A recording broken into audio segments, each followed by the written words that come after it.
Hey, my dear masters, my dear friends and my dear lords, आज मैं एक topic लेके आई हूँ नया। जब भी मुझे मिलेगा कुछ नई चीज बताने का तो लाइव ऑनलाइन आ जाऊंगी। वो है, ये वाली बात न्यू है, फर्स्ट टाइम बता रही हूँ। ये ये है आध्यात्मिकता में रहने का 6 सिद्धांत, 6 नियम। ये पत्री सर ने दिया है। इसके बारे में पत्री सर ने बताया कि आध्यात्मिकता के 6 नियम या सिद्धांत है। वो नियम हमारे पूरा ब्रह्म से हमें अलग कर देगा। क्या है वो 6? उसका हम समझेंगे। चेतना का सिद्धांत, चेतना शक्ति। आदि शंकराचार्य जी ने पत्री जी तो सर तो हर एक बुक का निचोड़ बताया गया है। हर ध्यानी का, हर गुरु का, गुरु मतलब जो मास्टर के बुक पढ़ने, या शंकराचार्य जी का बताया, आचार्य जी ने जो बताया है कि हम ना केवल मन है, ना बुद्धि है, ना अहंकार और ना शरीर नहीं है, बल्कि हम शुद्ध चेतना है करके उन्होंने बताया। उनका वाला वो चित्त बुद्धि अहंकार करके है ना, वो शंकराचार्य जी का। और जो इन सभी को देख सकती है, हम अपनी पहचान, अपनी सफलता और असफलता से जोड़ लेते हैं। ये सब चीजें नहीं दिखता था, सफलता हम ऊपर नीचे आगे जा रहे पीछे हो रहे, इन सबको हम जोड़ते हैं। और जबकि ये सब विचार और भावनाएं हैं।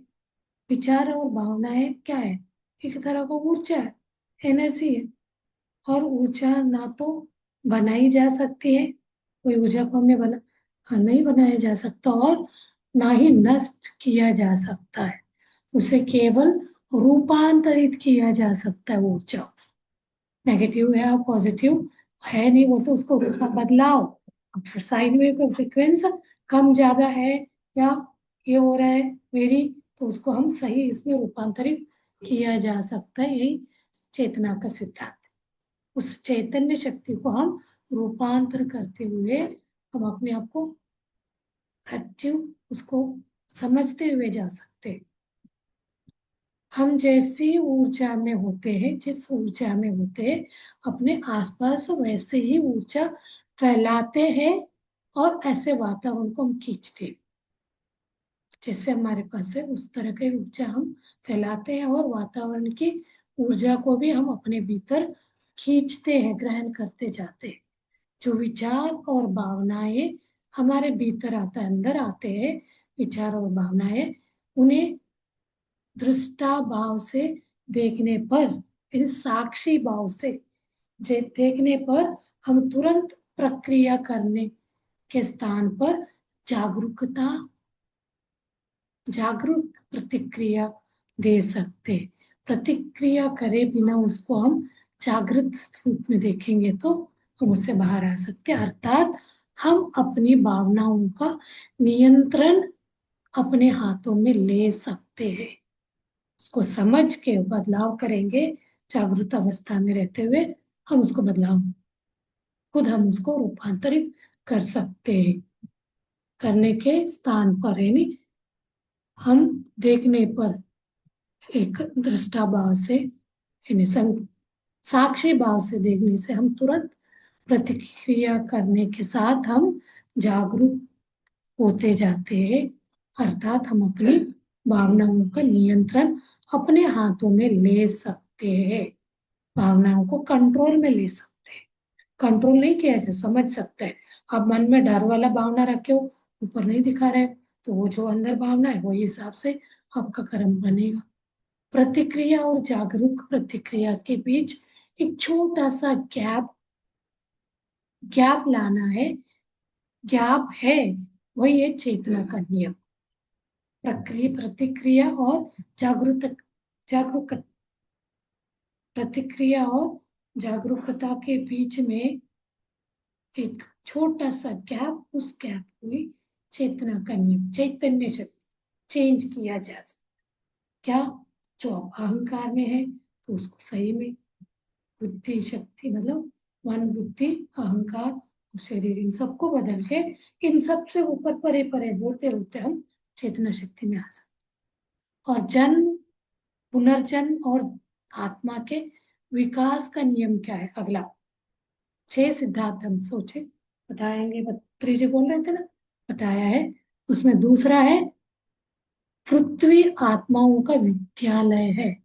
पृथ्वी में जो भी आत्मा जन्म लेके आते हैं उनके लिए ये पाठशाला। हम यहाँ सीखने और अपनी चेतना का विकास करने आए। ऊपर हमने पूछा मन बुद्धि चित्त अहंकार से ऊपर चेतना है। अब यहाँ उसी चीज को विकसित करने आए हैं हम इस पृथ्वी पे। आत्माओं का आत्मा का सीख का एक पाठशाला है। इस पाठशाला में हम अपना चेतना को विकसित करने आए हैं। हर आत्मा का अपना पाठ और अपना सीख होता है। सब आत्मा अलग अलग अलग तरह का पाठ लेके आया है, सीख सीखता जाएगा। किसी का पाठ किसी से नहीं मिलता है, सब अपने आप में अलग यूनिक है, सब अलग अलग तरह का पाठ लेके आए, सीख भी लेके आए। नए शरीर और नए जन्म के साथ, नए शरीर और नए जन्म के साथ भी यह सीख चलती रहेगी कंटिन्यूअसली, जब तक हम उनसे आगे। सिद्धांत है कर्म सिद्धांत में खत्म नहीं होता, कर्म ही नहीं रहेगा वैसे वाला। और जन्म पुनर्जन्म हमारे चुनौतियां जिन्हें हम दंड समझते हैं, हमारे साथ गलत हो रहा है, हम दुखी है, भगवान ने हमें गलत किया, हमें ही क्यों दिया दंड? उन्होंने दंड नहीं दिया, हमें चुनौतियां भगवान ने नहीं दिया। हम तो सारे टिप्पणी भगवान को सुनाते, भगवान कहाँ बैठा? हमारे लिए बैठा, हमें ही दुख दे रहा है। नहीं, वो कुछ नहीं इंटरफेयर नहीं करता आपके कर्म सिद्धांत में। वास्तव में हमारी सीखने की प्रक्रिया का एक हिस्सा है, हमारे एक सीखने का प्रक्रिया का एक हिस्सा है। हमें दूसरों के साथ साथ स्वयं से भी शिकायत होती है। दूसरों को शिकायत के साथ साथ खुद के लिए भी, मुझे ये शिकायत का तो लंबी लिस्ट है, कोई भी चीज से तृप्त नहीं। ज्यादा है तो शिकायत, कम है तो शिकायत, अच्छा है तो अच्छे क्यों, बुरे है तो शिकायत, सुंदर हो कुरूप हो कुछ भी हो शिकायत। ये हम ये द्वंद्व में रहते हैं। अपने भीतर की शिकायतें, अंदर के जो कंप्लेंट्स, घृणा द्वेष और क्रोध के स्थान पर, ये जो है आपके भीतर शिकायत कंप्लेंट्स, ये इनके स्थान पर आभार, प्रेम और करुणा को स्थान देना चाहिए। ऑटोमेटिकली नेगेटिव घृणा सब गायब हो जाए। तो ना केवल अपने लिए बल्कि संपूर्ण परिवार और समाज के लिए भी हमें ये करना चाहिए। जीवन दंड नहीं है, एक सीख है, पाठशाला है, बल्कि आत्मा के लिए सीखने का अवसर है। आत्मा को उन्नत स्थिति में जाने का एक पृथ्वी पाठशाला है। मात्र यही आके हम अपना कर्मों को खत्म करके सत्यलोक में, सत्ययुग में जा सकते। यही जन्म और पुनर्जन्म का सिद्धांत है। इसीलिए हम जन्म मरण के इसमें चक्र में फिरते रहते। जब इसको समझेंगे आपका खत्म कर्म, जन्म मरण से मुक्त। अगला तीसरा सिद्धांत है, नियम है अध्यात्म, आध्यात्मिकता का तीसरा क्या है? कर्म का सिद्धांत। इसके बारे में तो मैंने बहुत सारे टिप्पणियां दी है, टिप्पणियां नहीं बोला जा सकते, उसके संग उसके बारे में बताया गया। क्या है कर्म का अर्थ? केवल वह नहीं है जो हम हाथ से जो काम करते हैं या बोलते हैं, ये नहीं है कर्म। यानी हमारे विचार, शब्द और भावनाएं भी कर्म है। अंदर जो भाव है, ऊपर कोई आया है, आइए आइए आइए, अंदर पता नहीं क्यों आ गया, ये हमेशा मेरे से लड़ता है, ये व्यक्ति सही नहीं है, अंदर भाव, ये सबसे बड़ा कर्म बांधने का रीजन है। यदि हमारे शब्द मीठे हैं अंदर से ऊपर से, पर भीतर से विपरीत है, ऊपर से नीचे है आइए आइए, अंदर से क्यों आए, काशी जल्दी चले जाए, भीतर से विपरीत भाव है, तो यह सही कर्म नहीं है। ये कर्म को बांधने का मेन कारण है। ये कर्म ऐसे ही बदल।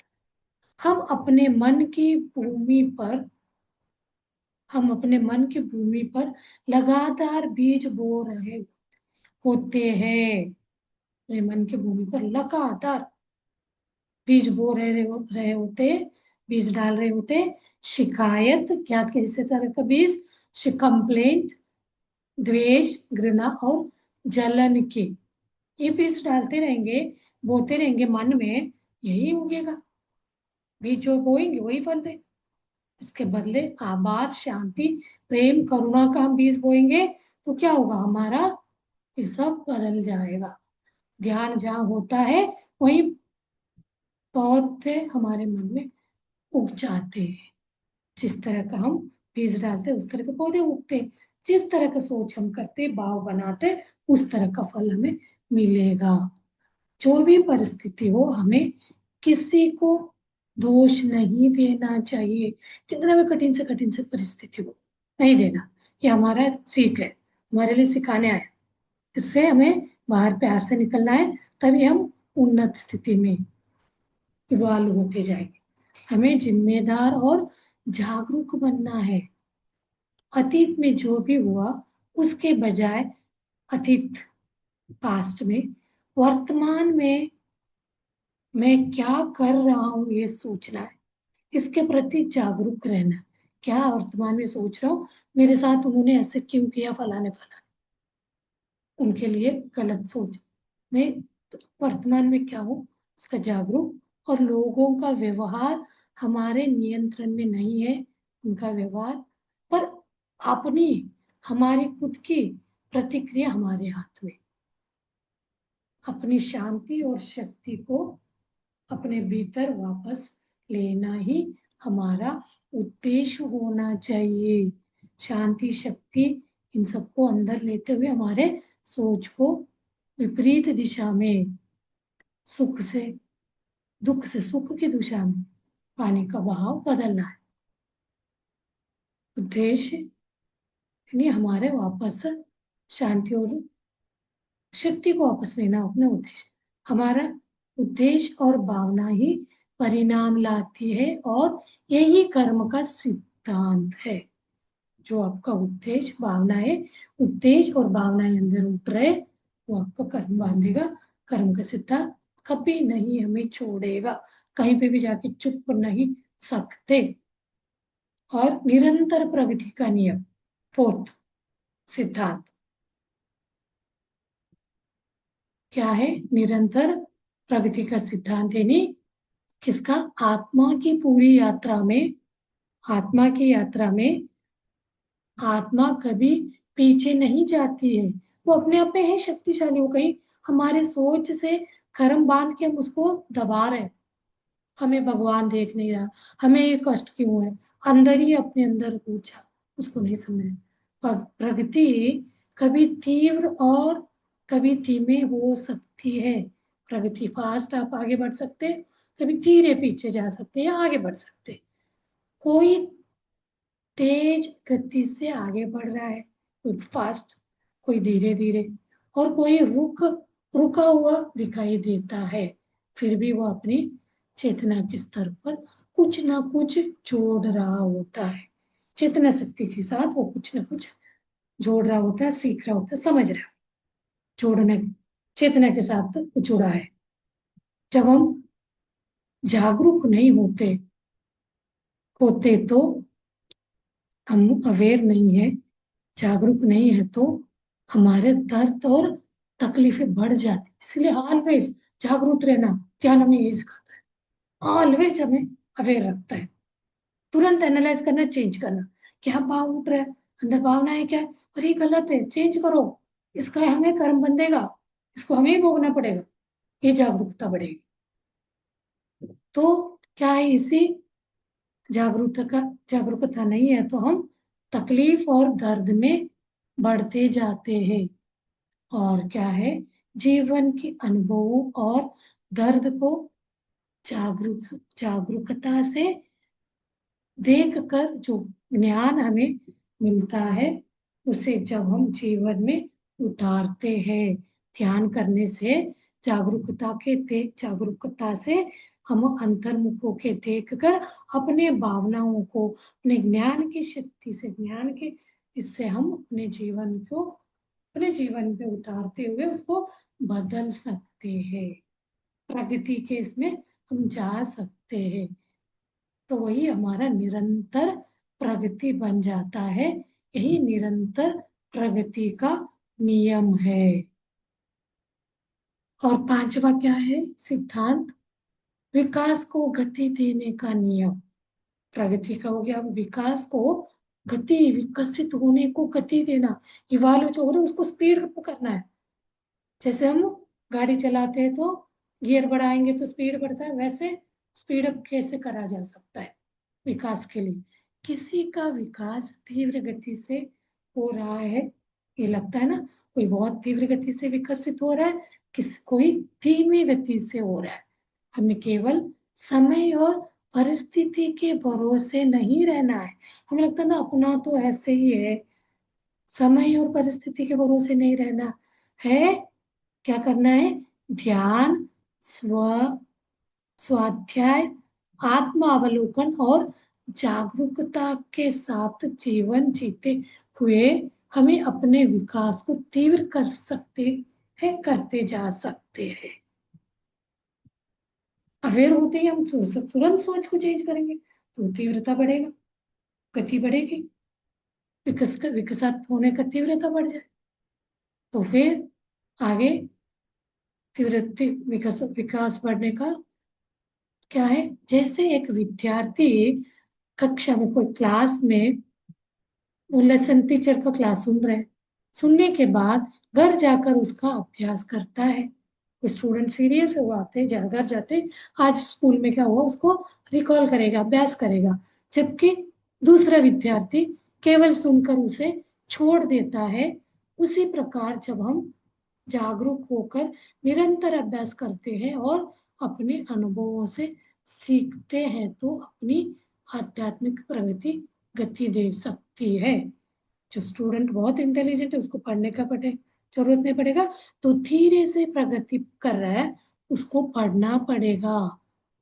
को घर आके कोई फास्ट जो प्रगति करे उसको पढ़ने वढ़ने की कुछ भी जरूरत नहीं है। तब मैं बोलूँ उसके साथ तो किस्मत है, उसके साथ तो भगवान है, देखो सब करा रहे, उसको तो गलती पे सब मिल रहा है।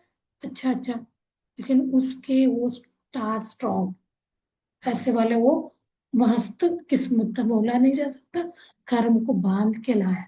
अब इस साल उसका यूज नहीं करा, सही पे नहीं उसको एनल करा नहीं कर्म को, अगले लाइफ में हो गई। तो आध्यात्मिकता सुनने की नहीं होती, इसको जीने की वस्तु है अध्यात्म, इसको अनुभव करने का है, अभ्यास करके उस पर जीना, बल्कि सुन के इसको छोड़ना नहीं, अपनाना है, उतारना है। और छठा नियम है अनंत संभावनाओं का सिद्धांत। अलग अलग अनंत संभावनाएं, एक रास्ता बंद हो तो दूसरा खुलेगा, आपको जाने का ये होना चाहिए सशक्त। प्रकृति में सब कुछ अनंत है, अनंत अनगिनत है। जैसे आसमान में अनंत तारे हैं, हम गिन नहीं सकते। यदि हम देखने और समझने के द्वार को साफ कर ले तो हर चीज वैसे ही दिखाई देगी जैसे वह वास्तव में अनगिनत है, अनंत और असीम है। आपका देखने का सृष्टि बदलना है, तारे देखेंगे कितना है, गिनती करते करते कंफ्यूज भूल जाएंगे कौन सा गिना कौन सा नहीं। इतना अनगिनत शक्ति, अनंत संभावना है हमारे अंदर होती है। एक रास्ता बंद हो तो दूसरा खुलेगा, हमें जागरूक होके देखना पड़ेगा। इंट्यूशन अतीन्द्रिय शक्तियों को ध्यान बढ़ाता है। मैं आत्मा हूँ और मेरी आत्मा अनंत संभावनाओं से भरी है। आत्मा तो भगवान का अंश यानी परमात्मा स्थिति में आएगा, हर चीज उसके एक उंगली में चुटकी बजाते हुए कर लेगा। अनंत शक्ति को यूज, अपनी वर्तमान परिस्थिति और असफलताओं को देखकर हम अपने लिए सीमाएं निर्धारित कर लेते हैं। मेरे से नहीं होगा, हम एक इसमें रिस्ट्रिक्शन में बंध जाते। तो तब क्या होगा, जैसे कमरे की खिड़की से आसमान देखने पर हमें लगता है आसमान छोटा सा, उतना ही जितना आपको खिड़की में से दिख रहा है, जबकि वो असीम है। उसी प्रकार उसको बाहर आके देखेंगे तो उसका अंत ही नहीं। लगता है खिड़की के अंदर जितना खिड़की में दिख रहा है उतना ही दिखेगा। वो क्या है, लिमिटेड है, लिमिटेड सोच। तो आप उसको अनगिनत में ले आओगे तो उसी प्रकार हमारी संभावना में असीमित, कोई लिमिट नहीं। लिमिटिंग बिलीफ से हम अबंडेंस में चले जाते, अनगिनत इसमें चले जाते। और मेरी आज की जो सीमा मेरी वास्तविकता नहीं है। हमने सीमा बांध के रखे, लिमिटिंग बिलीफ में हमसे जी रहे तो वास्तविक नहीं, वो रियलिटी नहीं है। आत्मा में भरोसा करे, मैं तो ये सब कुछ है ही नहीं जो उदास होके बैठा हूं। मैं तो आत्मा शक्ति, तो उसमें क्या अनंत प्रेम करुणा और अमरत्व आनंद परमानंद है। मैं अनंत हूँ और मेरे भीतर अनंत संभावनाएं हैं। ये स्मरण रखना चाहिए हर वक्त। यही अनंत संभावनाओं का सिद्धांत है। क्या है छह सिद्धांत? पहला चेतना का सिद्धांत, दूसरा जन्म पुनर्जन्म और आत्मा का विकास का सिद्धांत, कर्म का सिद्धांत, निरंतर प्रगति का सिद्धांत, विकास को गति देने का सिद्धांत और अनंत संभावनाओं का सिद्धांत। इन सिद्धांतों को आप हर वक्त याद रखें। कहीं से भी आपको डगमगाने लगे कौन सा सिद्धांत डगमगा रहा है, तुरंत उसको ट्यूनिंग करिए, बहुत स्मूथली, फिर स्पीड पकड़ लेंगे, भागने लग जाए। Yes masters, yes. चलिए फिर थोड़ी देर ध्यान ध्यान करिए। अभी मेरा 9:30 का सेशन है, ये मंथ पूरा ले लूंगी बोला है, नेक्स्ट मंथ से हो जाऊंगी फ्री। चलिए अभी ध्यान में बैठिए। ध्यान क्या है? ये सारे सिद्धांतों को जागृत स्थिति में रहना है, ध्यान हमें सिखाता है। शंकराचार्य जी के शिवोहम सिद्धांत, अहम ब्रह्मास्मि, तत्वमसि, कलविदम ब्रह्म, इन सब चीजों का अवेयरनेस में रहने का क्षमता बढ़ाता है।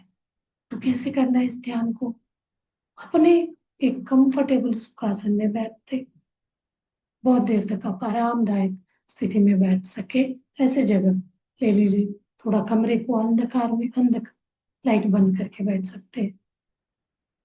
तो धीरे धीरे 3 बंद लगाना है। हाथों को, उंगलियों को क्रॉस करके, कसम की एनर्जी को लीक होने नहीं देना।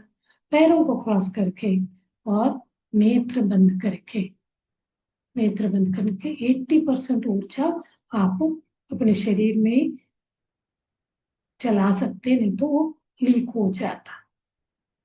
तो उसके बाद अपने शरीर, नेत्र बंद करने पे शरीर के अंदर का उथल पुथल को देखते हुए उन सबको शांत कराना है। धीरे धीरे उसके बाद अपने सहज श्वास के साथ, अपना ध्यान लेके आना है। इसी को कहते हैं उच्छ्वास निश्वास। ये सब इसको कंटिन्यूअसली देखते जाते तो हम उसमें आती जाती श्वास के साथ जुड़ जाते हैं। इसको आनापान सती कहते हैं, सती। तो इस कंटिन्यूअस श्वास को देखने से आपका थॉटलेस स्टेट में जाएंगे, विचार मुक्त स्थिति में आप जाएंगे, तो आपका ब्रह्म रंध्र खुल जाएगा, अपार विश्व प्राण शक्ति बहने लगे। ऐसी स्थिति में बने रहना होता है। बीच में विचार आने लगे तो फिर अपने श्वासों पे ध्यान लेके जाना। चलिए अभी हम म्यूजिक के साथ ध्यान को आगे बढ़ाते हैं।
30 सेकेंड।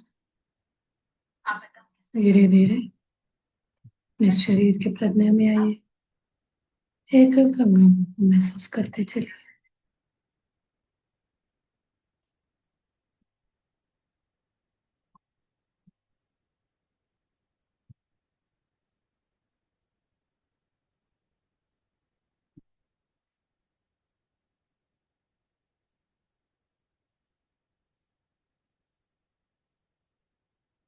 दोनों हाथ खोल के आंखों के ऊपर रखिए 5 सेकंड के लिए। धीरे से हाथ सामने लाते हुए आंखें खोलो और उनके साथ धन्यवाद व्यक्त करेंगे। उन्हें अंगांगों को धन्यवाद व्यक्त करते हैं। अपने माता पिता को, उन्हें शुरू करने से पिता जी को धन्यवाद व्यक्त करेंगे। Thank you, thank you, thank you very much master.